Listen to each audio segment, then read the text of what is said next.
yung kulay black. Ibig sabihin na uminit talaga yung main journal.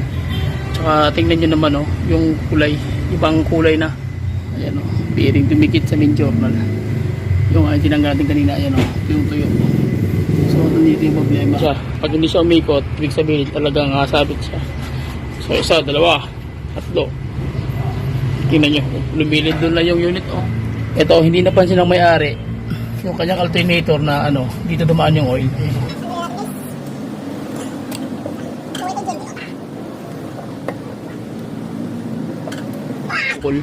So ito yung tumatama dito sa kanyang tawag niyan hydro to. Ayan dumikit na yung niya, yung mismong Conrad bearing sa shafting. So sana hindi nagasgas ito. O palang araw guys, another client na naman tayo na Toyota Revo 2L engine. So ano po ito, natawag na self adjustment yung kanyang valve train mechanism, which is hydraulic na po yung valve type ng kanyang rocker arm mechanism sa tappet. Okay, so basic pointers pa rin guys, turo ko sa inyo ano yung nagiging minsan na nagiging main cause ng tawag niya ng stack up ang iyong engine. Ibig sabihin na umaandar ka, okay, pag andar mong gano'n okay naman yung temperature, wala namang problema, tapos bigla ka na lang nag-stack bull, tapos namatay yung makina. So basic pointers pa rin, minsan kasi tawag niya na akala natin okay yung makina natin, pero hindi natin napansin yung kanyang indicator light ng kanyang oil sender lumalabas, tapos nawawala, lumalabas. Ibig sabihin may problema yung mo nun, yung pressure ng oil. So ngayon guys, samahan niyo ako sa basic pointers natin kung ano yung makikita natin ngayon once na halimbawa nag-stack up yung yung mismo yung tinatawag na yung engine, dahil nga sa problema ng issue ng kanyang tawag niya ng oil pressure na indicator. So napakalaking tulong ito guys, sapagkat once na ito hindi mo mapansin, especially sa mga unit owner, so nangyari yan, nagiging malaking problema, nag-undergo na ng general overhaul. Okay, so ito ang sample ngayon para malaman nyo kung ano problema nito. So tara, tingnan natin yung makina at makikita natin kung ano problema. So tara, let's go. So ayan na guys, tinanggal ko muna yung mechanism dito para makita natin kung anong kalalabasan ng kanyang main journal. Iikutin natin para makita natin kung okay ba yung kanyang Conrad bearing o yung main rod bearing. Okay, so nakabit ko na yung guys, yung socket wrench, to yung ratchet tsaka yung so tingnan natin kung iikot ba siya. Okay, so kita nyo guys, matigas. Hindi talaga siya ikot. Kita nyo, yumuyog-yug na mismo yung buong body. Ibig sabihin, kita nyo, hindi mo gumagalaw, di ba? Ibig sabihin, stack up. Okay? So, stack up yung kanyang main journal. Ibig sabihin yan guys, may sabit. So, anong gagawin? So, ito ang problema. Dahil general overhaul ang tawag dito.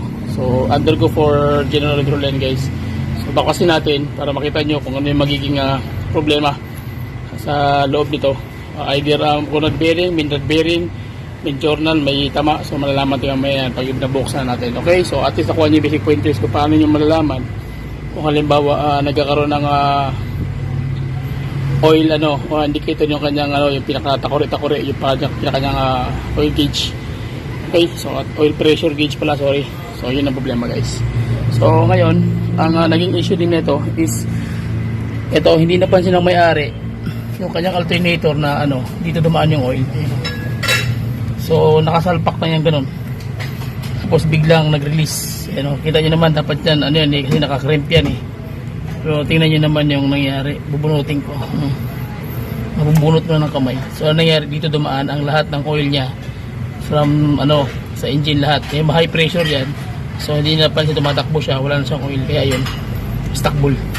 Okay, so simpleng bagay na yan guys. Kailangan mga unit owner, especially mga luma na unit nyo, kailangan alam nyo yung mga dapat IPFS. So dapat palitan ng mga pyesa, especially sa mga oil hoses, oil piping, oil tubing, lahat ng mga hydraulic hoses.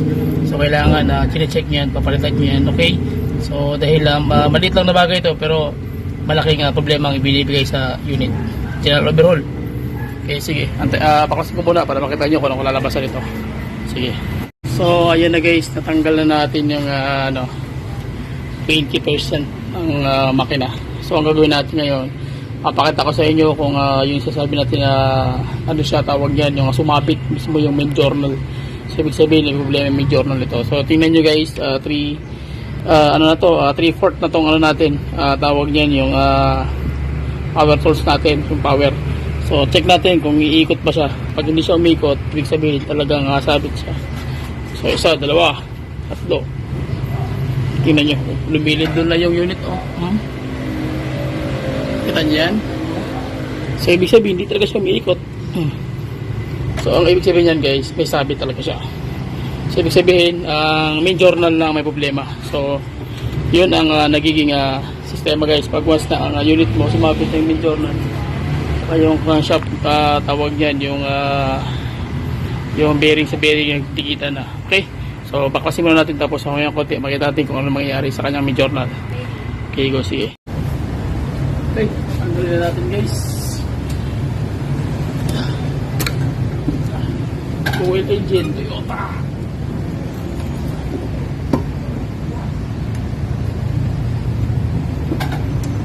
Wah!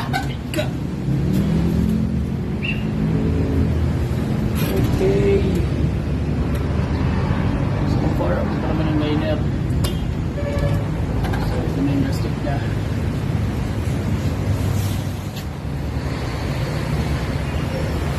So general po ka talaga. Hindi man lang umiikot yung ano, sakbo lang crankshaft. So ito na yung pyesa niya. Ito kanyang camshaft. So far okay pa naman, makintab pa naman yung kanyang cam loop. So ito yung cam loop guys, ayan yung may bukol. So ito yung tumatama dito sa kanyang tawag niyan, hydraulic. Okay, so basic pointers pa rin, magtatanggal kayo ng head. Kailangan itong yung mga hydraulic topper niya, kailangan tawag niya, hindi magkakabaliktad. Before mo tanggalin, kailangan punasan mo muna, tapos nambiran mo para hindi magkakabaliktad. Okay, kung mahulog man sa sakali, at least may number, hindi na kayo mawawala. Okay, yun ang mga basic pointers yan kung magtatanggal kayo. Okay, so sige, please tulong muna yung natin. So check natin yung kanyang camshaft. So far may tama din yung kanyang yung kanyang bearing ng ng camshaft bearing, may sugat. Ayan pero sa hado kaya niya tupalan to guys. Yan yung parang guwit niya yan. Wala lang, maliit lang yan guys ay hado. Madali lang tapalan ni hado yan. Technology kasi yun eh. Okay, so dito sa lahat ng titira natin na unit, pag once na nag-overhaul kami, wala nang sabihin na braking. Pag binitawan natin yan, ihataw mo yan kargado, wala problema. Dahil naka-hado engine treatment tayo guys pag once na nag-pull out tayo ng unit. Okay, so yun na lang guys, ito na lang ang natira.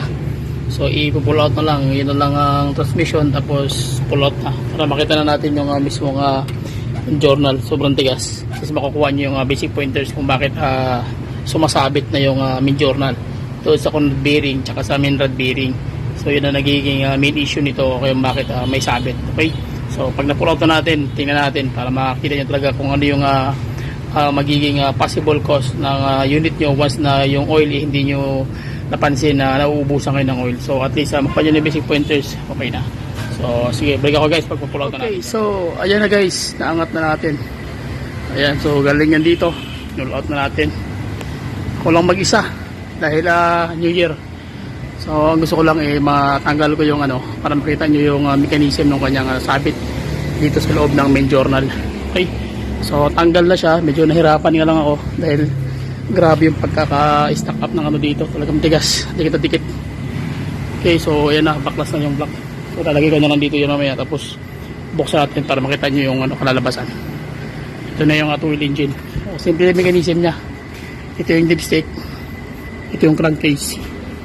So ayan yung mechanism. Sige, i-down ko muna, tapos buksan natin to para makita nyo yung loob. Kulay, ibang kulay na na siya, natuyo na yung ibig sabihin dapat yan ang kulay niyan is ganito. So tingnan mo yung kulay itim na, so ibig sabihin ang conrod bearing yung problema, yung nagbaga yung conrod bearing. So yun ang problema ngayon guys. Number 4 tsaka number 1 tsaka 2 ay 4, sorry. So 1 tsaka 4 ang may problema, ang nag-stack up. Makikita mo naman sa kulay niyan yan diba? So ibig sabihin tuyong-tuyo na siya. So ano sa kanyang issue, siya stuck up siya. Okay, so sige, bakasin na natin para makita natin for final. Okay, so ayan na yung result. Natanggalan natin yung yung connecting rod bearing. So ang problema talaga guys is yung kanyang ayan bearing dumikit sa main journal. Yung tinanggal natin kanina, ayan yung tuyo. So nandito yung problema. Ayan, kumapit, kita mo, kumapit mismo yung kanyang yung bearing. Ayan tuyong tuyo, laki na sugat. Yan ang nangyari, sira. So mangyayari dito, polish lang natin. Hindi pa naman malaking hukay, pero parang sugatan talaga siya. So ito lang ang kumapit. Yung dito hindi naman siya gaano na medyo okay pa naman. So yun ang problema. Okay, so yan ang sasabi ko sa inyo guys. Once na nagkamali kayo ng hakbang pagdating sa mga sign ng oil gauge, so dapat talaga may alam kayo, may idea kayo na ito ang karahinatnan. So mangyayari nito guys, magiging general pull out yung unit mo. So overhaul talaga siya. So mag-prepare ka ng mga budget ng mga 35,000 to 40,000 pataas. Kaya abot tayo ng mga 60, depende sa liner, sa sa tawag yan, sa main journal. Pero yung liner niya okay pa naman, makinis, walang sugat. Yung bearing lang ang number ito lang ang may problema, yung number 3 ang may sabit. Okay, ang sumabit talaga. Yung liner niya so far okay pa naman, makintab, walang kain. Makintab. Okay, so at least nakita nyo yung basic pointers guys kung paano titirahin yung unit. So yun lang kung may mga tanong kayo, pwede kayo mag-comment sa ating comment section. Tawag dyan, sasagutin natin yan. Ano man yung pwedeng yung itanong, sikapin natin na masagot mga code, fault code, o mga problema o issue sa inyong sasakyan. So okay, so please subscribe to the YouTube channel. Bye bye and God bless. Happy New Year. See you. Okay. Alright. Okay.